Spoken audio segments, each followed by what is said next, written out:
201,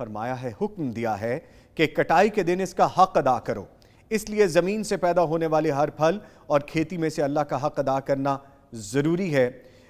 یعنی جن کی بیلیں چھتوں پر چڑھائی جاتی ہیں، اونچی جو ہیں فصلیں، اور مثلاً جن میں انگور، توری وغیرہ شامل ہیں، ایسے باغات جن کی بیلیں زمین پر پھیلتی ہیں، مثلاً خربوزہ، تربوز، گرما وغیرہ، یا ایسے پھلدار درخت ہوں جو اپنے تنے پر قائم ہوں، مثلاً کھجور، زیتون اور انار وغیرہ، یا کوئی بھی کھیتی ہو، زمین سے پیدا ہونے والے ہر پھل اور کھیتی میں سے اللہ تعالیٰ کا حق نکالنا فرض ہے، اور مال میں اللہ کا سب سے بڑا حق زکوٰۃ اور عشر ہے۔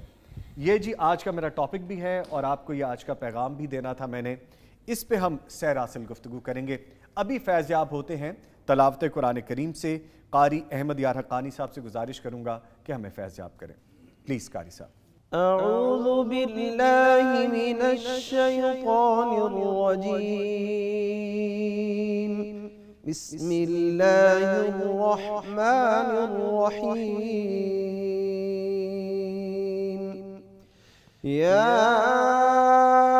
ایہا الذین آمنوا انفقوا من طیبات ما کسبتم ومما أخرجنا لكم من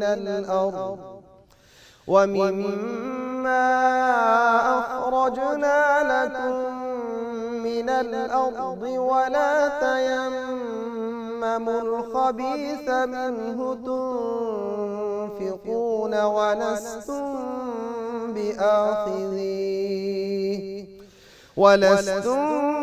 بآخذيه إلا أن تغمضوا فيه واعلموا أن الله غني حميد۔ الشيطان يعدكم الفقر ويأمركم بالفحشاء والله يعدكم منه مغفرة وفضلا والله واسع عليم۔ يؤتي الحكمة من يشاء ومن يؤت الحكمة فقد أوتي خيرا كثيرا وما يذكر إلا أولو الألباب۔ صدق اللہ العظیم۔ ماشاءاللہ، جزاک اللہ قاری صاحب، اللہ تعالیٰ آپ کو جزائے خیر عطا فرمائے۔ کیا خوبصورت انداز ہے آپ کا، اور اللہ نے آپ کو بڑا نوازا ہے۔ یہ کون سا طریقہ تھا، کون سا یہ ہے اسٹائل ادا کرنے کا؟ جی، حضر اور مشق کے درمیانی۔ ماشاءاللہ ماشاءاللہ۔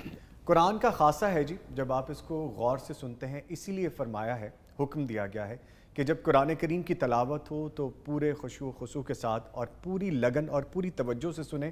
آپ کو باقاعدہ اپنے اندر اترتا ہوا محسوس ہوگا، اور آپ کو جو لطف آئے گا وہ کسی اور دنیا کی چیز میں نہیں ہے۔ یہ میرا مشاہدہ ہے، اور بڑے بھی یہی کہتے ہیں۔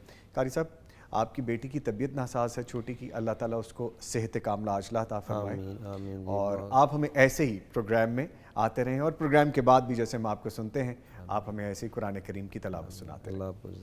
بڈی صاحب جی سر، محبتیں ہیں، الحمدللہ، رشتے ہیں، تعلقات ہیں، اور پھر یہ رشتہ دین سے جڑا رشتہ ہے، تو ہم آپ سے رہنمائی لیتے رہتے ہیں۔ لوگوں نے مجھ سے بڑا پوچھا جب میری حاضریاں تھیں کچھ دن، کہ بھٹی صاحب سے ملاقات ہے، بھٹی صاحب سے کیسے رابطہ ہے؟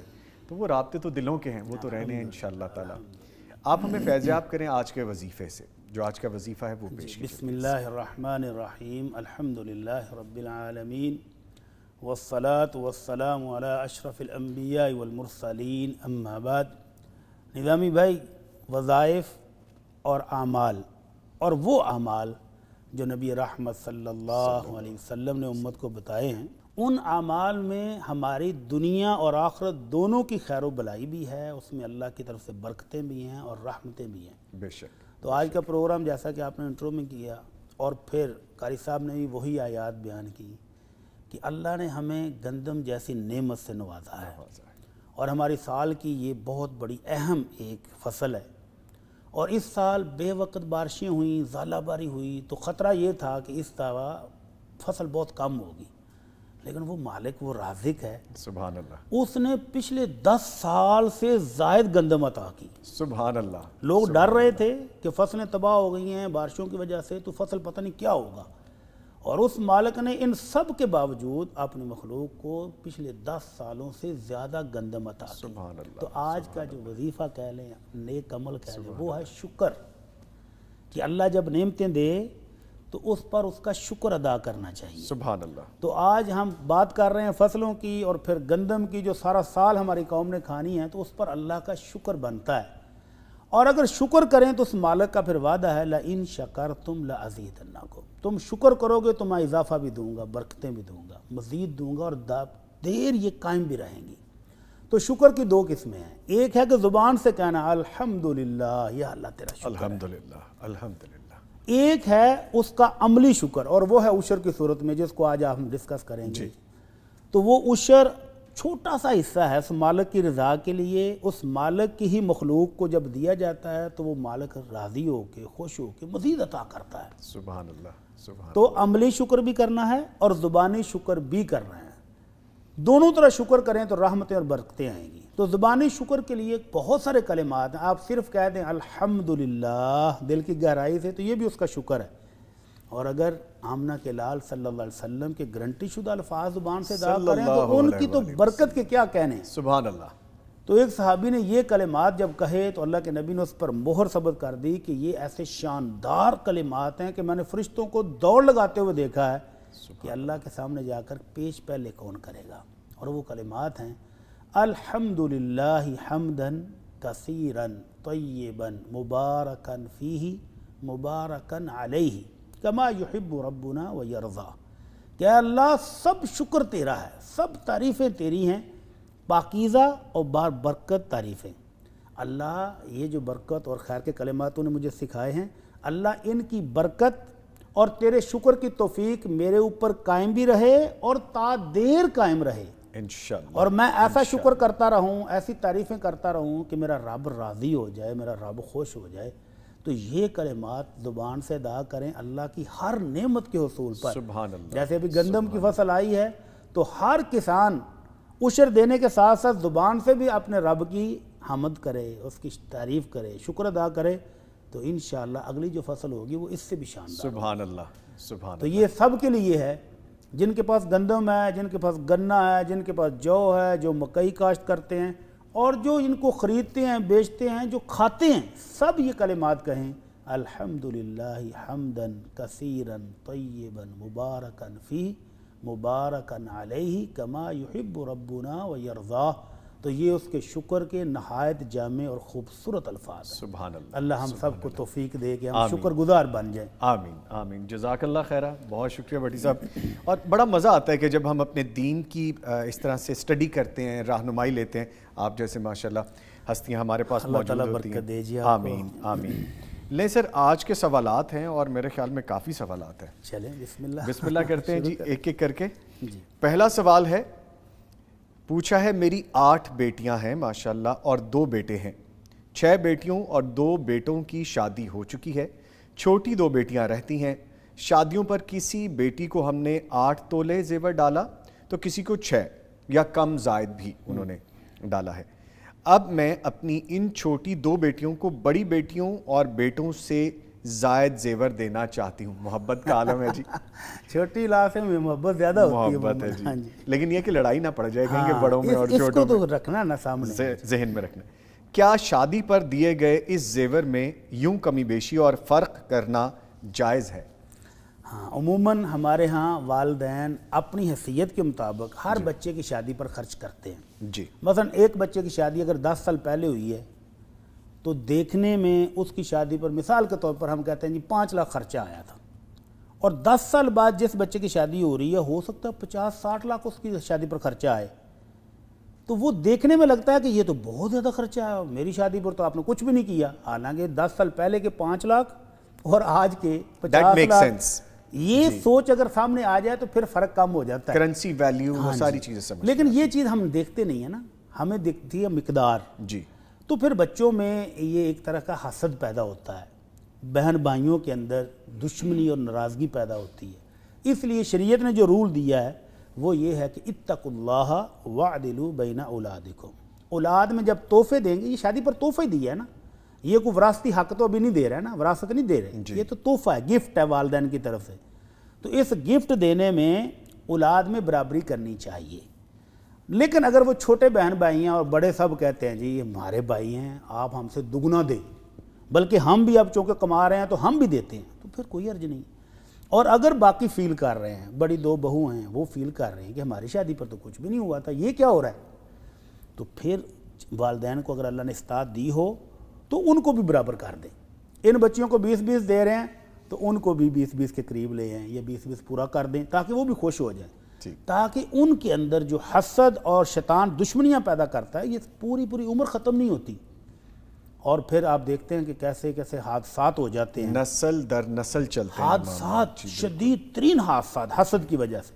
تو اس بیماری کو دور کرنے کے لیے اور اس سے بچنے کے لیے ضروری ہے کہ اولاد میں برابری کی جائے. ٹھیک ہے. تو اگر پہلے شادیوں پر کم دیا تھا تو ان کو بھی تھوڑا اور بنا کے ان کو بھی برابر کر دیں تاکہ سب میں محبت قائم رہے اور برابری رہے. ٹھیک ہے. اچھا سر, ایک اور سوال ہے جس میں وہ پوچھ رہے ہیں کہ اگر امام نماز جنازہ کی تیسری تکبیر میں دعاؤں کے بعد بھول کر سلام پھیر دے اور مقتدی بھی سلام پھیر دیں تو ایسی صورت میں کیا 3 ہی تکبیروں کے ساتھ نماز جنازہ درست ہو جائے گی؟ مزید وہ پوچھتے ہیں یا پھر دوبارہ جنازہ پڑھنا پڑے گا؟ دوبارہ صرف جب وہ پڑھیں گے ایک ہی تکبیر جو رہ گئی ہے وہاں تک پڑھیں گے یا وہی کہنی ہوگی؟ نبی کریم صلی اللہ علیہ وسلم نے جو صحابہ کرام کو باقاعدہ باہر لے جا کر نماز گاہ میں, عیدگاہ میں جنازے پڑھائے ہیں, اس میں 4 تکبیریں کہی ہیں. جی. تو یہ جو 4 تکبیریں ہیں یہ نماز کا رکن ہے.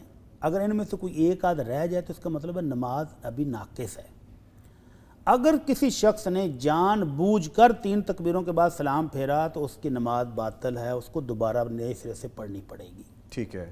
اور اگر امام صاحب بھول گئے, جیسا کہ سوال میں ہے کہ امام صاحب بھول گئے ہیں, تو مقتدیوں کو لقمہ دینا چاہیے, سبحان اللہ کہہ کے امام صاحب کو متنبہ کرنا چاہیے.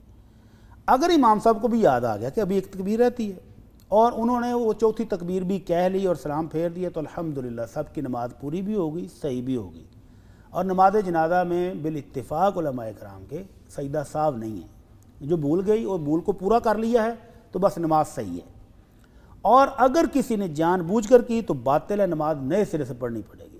اور اگر امام صاحب بھول گئے ہیں, لوگوں نے سبحان اللہ بھی کہا, ان کو یاد نہیں آیا, انہوں نے سلام پھیر دیا ہے, اور باقی جو مقتدی تھے ان سب کو یاد آ گیا کہ نہیں ابھی ایک تکبیر رہتی ہے, انہوں نے وہ تکبیر 4تھی بھی کہہ لی اپنے طور پر اور پھر سلام پھیرا ہے, تو ان سب کی نماز پوری ہو گئی. امام صاحب کی رہتی ہے وہ قبلہ رخ ہوں اور ایک تکبیر کہہ کے سلام پھیر لیں. اور اگر وہ آپس میں تکرار کرتے کرتے کافی ٹائم گزر گیا, امام صاحب مان نہیں رہے, وہ منا رہے ہیں, تو پھر اب امام صاحب کو نماز پورے سرے سے نئے سرے سے پڑھنی پڑے گی.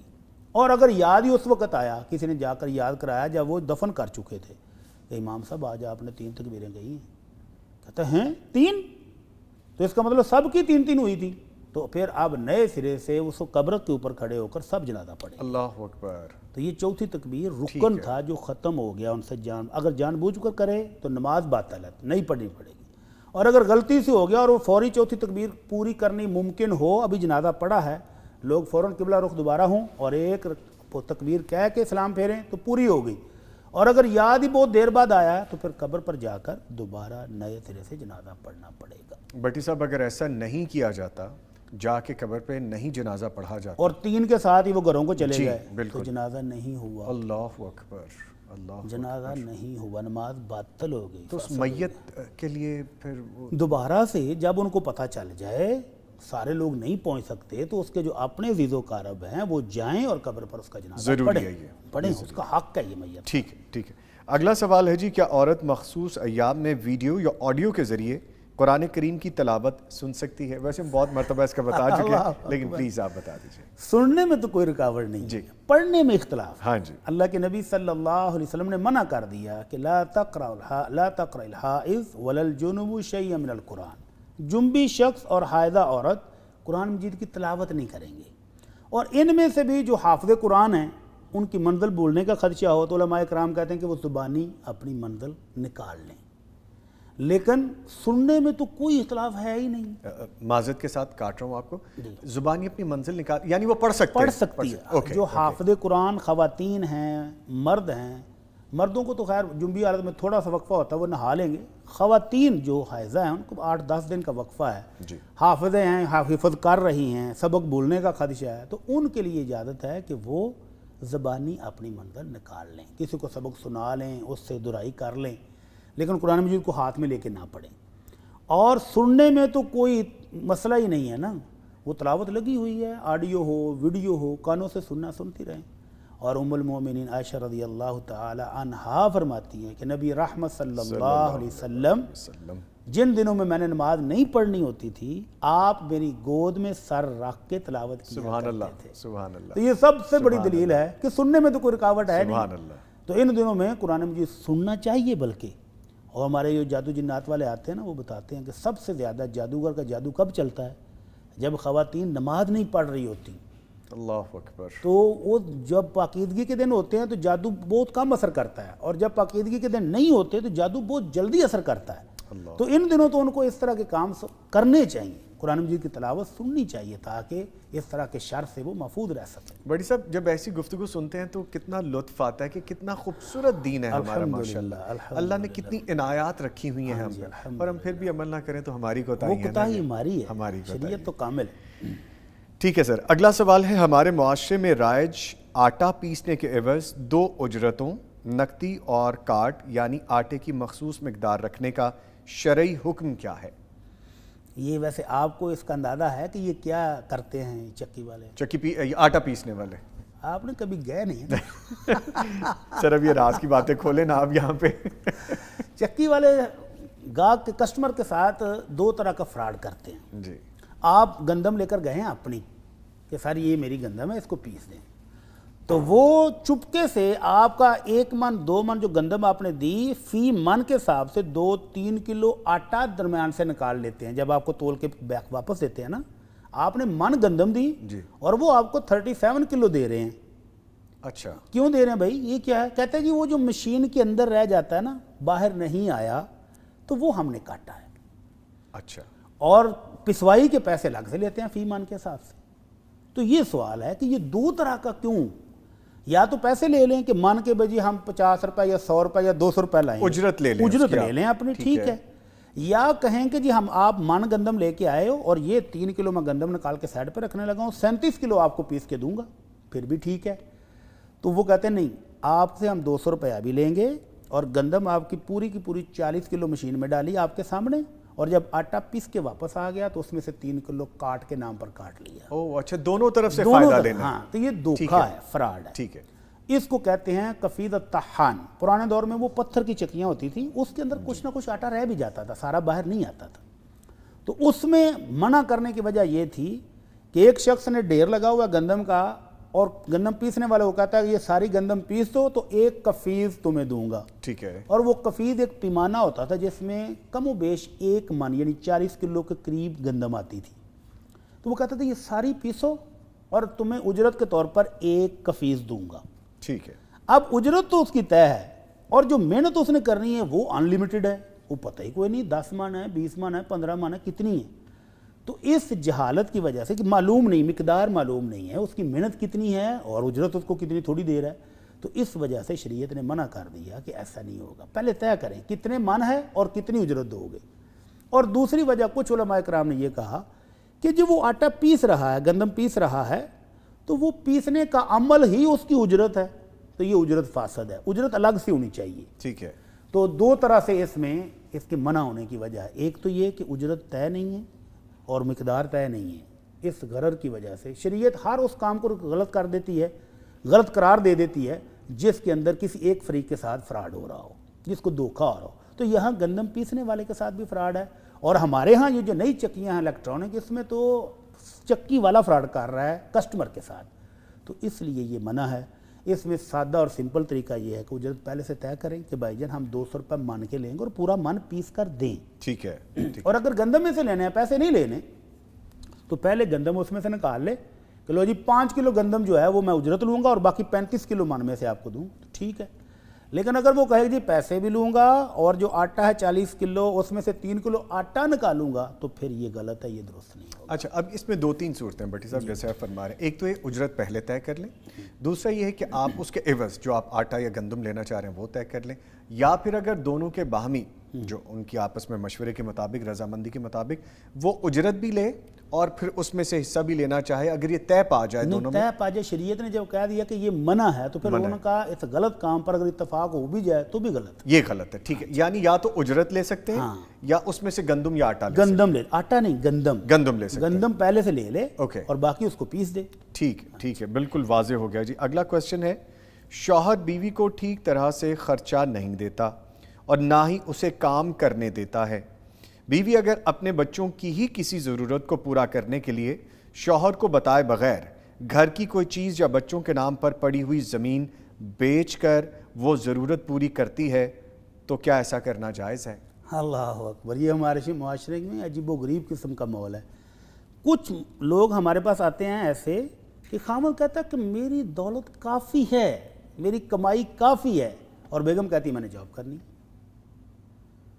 تو وہاں پر خامد ناراض ہے کہ بھلی مانس تو بچوں کے پاس ٹھہر، ان کی تربیت کر، گھر کو سنبھال، اور وہ کہتی نہیں تم ان کے لیے آیا رکھو، میں تو جا رہی ہوں۔ اور کچھ مسائل ہمارے پاس ایسے آتے ہیں کہ خواتین کہتی ہیں جی خامد نہ خود کماتا ہے اور میں گھر میں رہ کر سلائی کر کے، بیوٹی پارلر کا کوئی کام کر کے یا کوئی بھی دوسرا آن لائن ٹریڈنگ کر کے کمانے کی کوشش کرتی ہوں تو وہ بھی نہیں کرنے دیتا، پھر بھی باتیں ہیں، تانے ہیں، الزام تراشیاں ہیں، تو دونوں طرح ہی کچھ تھوڑا سا نا غلط فہمیاں ہیں۔ جی، شریعت کیا کہتی ہے کہ مالی ذمہ داری ساری خامد پر ہے۔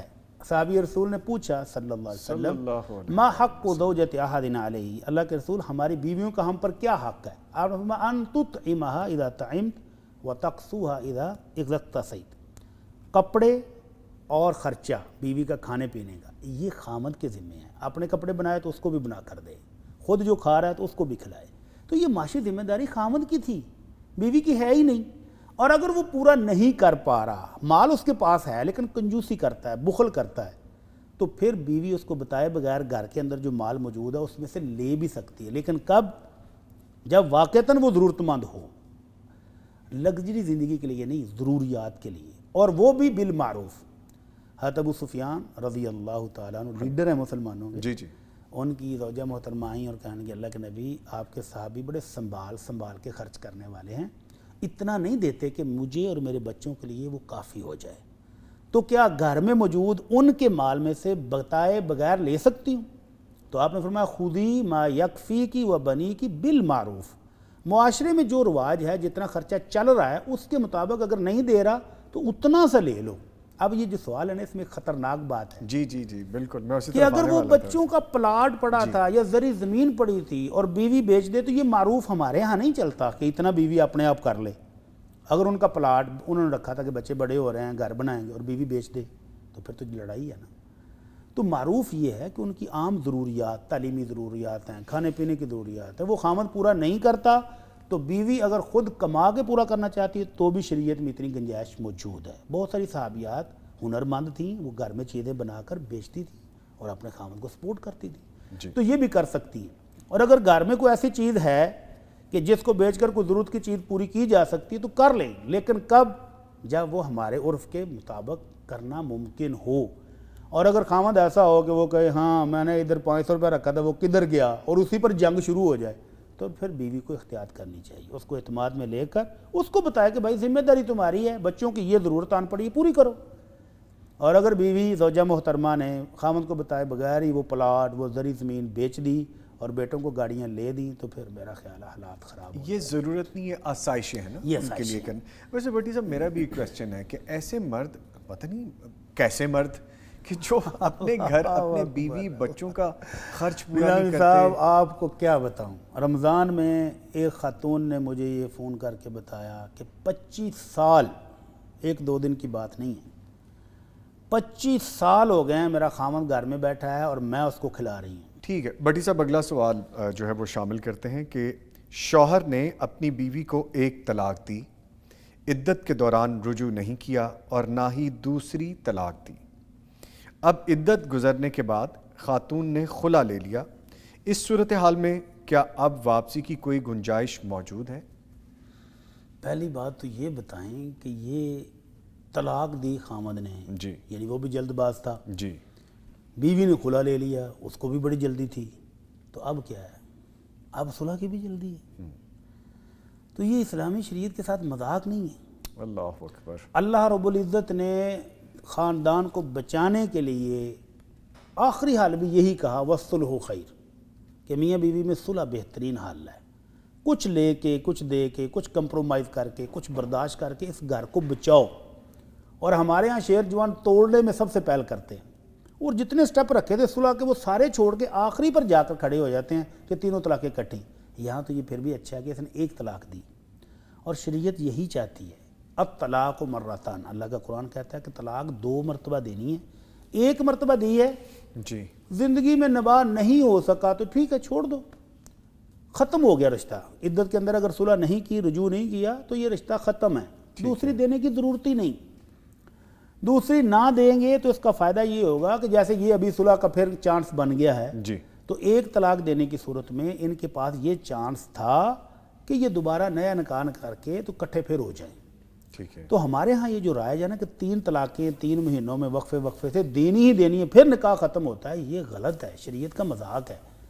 شریعت کا حکم ہی یہی تھا کہ اگر کسی شخص کا بیوی سے نباہ نہیں ہو رہا تو وہ ایک طلاق دے اور پھر عدت گزرنے دے. اگر اس نے صلح نہیں کرنی تو نہ کرے اور یہ نکاح ختم ہو جائے گا عدت اگر گزر گئی.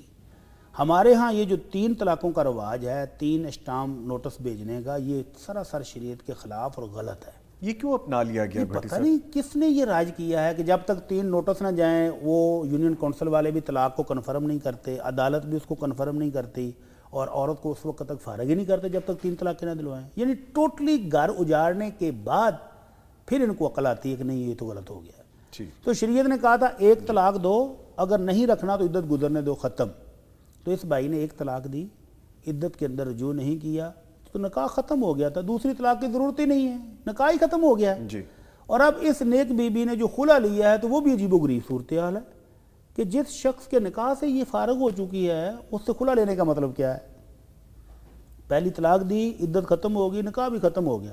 یہ کون سی عدالت تھی، کون سی یونین کونسل تھی جس نے ایک ایسی بیوی کو خلا دیا ہے ایک ایسے خامد سے جو اس کا خامد ہے ہی نہیں، جو پہلے ڈیورسڈ ہو چکی پہلے ڈیورس ختم ہو گئی، شرعاً وہ ڈیورس پوری ہو چکی تھی. ٹھیک ہے. خلا لینے کی ضرورت ہی نہیں تھی. لیکن اب حال کیا ہے؟ اگر یہ خلا بھی جینون ہوتا تو بھی یہ نیا نکاح کر سکتے تھے، لیکن یہ خلا کی تو یہ ہے ہی کینسل، ختم.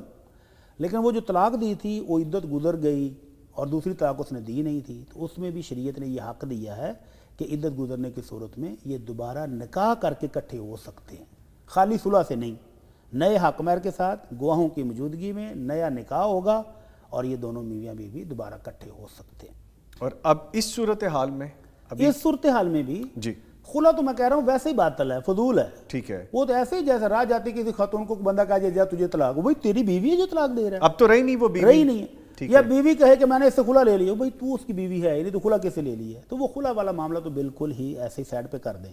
اصل وہی طلاق ہے جو ایک اس نے دی تھی اور اس کی عدت گزر گئی، انہوں نے صلح نہیں کی، تو اب صلح اس صورت میں ہو سکتی ہے کہ یہ نئے سرے سے نکاح کریں. ٹھیک ہے. صورتحال اب یہ ہے کہ انہوں نے ایک طلاق کے بعد چونکہ رجوع نہیں کیا اور وہ خلا تو ہے ہی باطل جیسے آپ نے فرمایا، اب صرف یہ ہے کہ یہ دوبارہ سے نئے سرے سے نکاح کریں گواہوں کے ساتھ، حق مہر کے ساتھ، جی تو یہ اکٹھے ہو سکتے ہیں. ٹھیک ہے. یہ صورتحال ہے.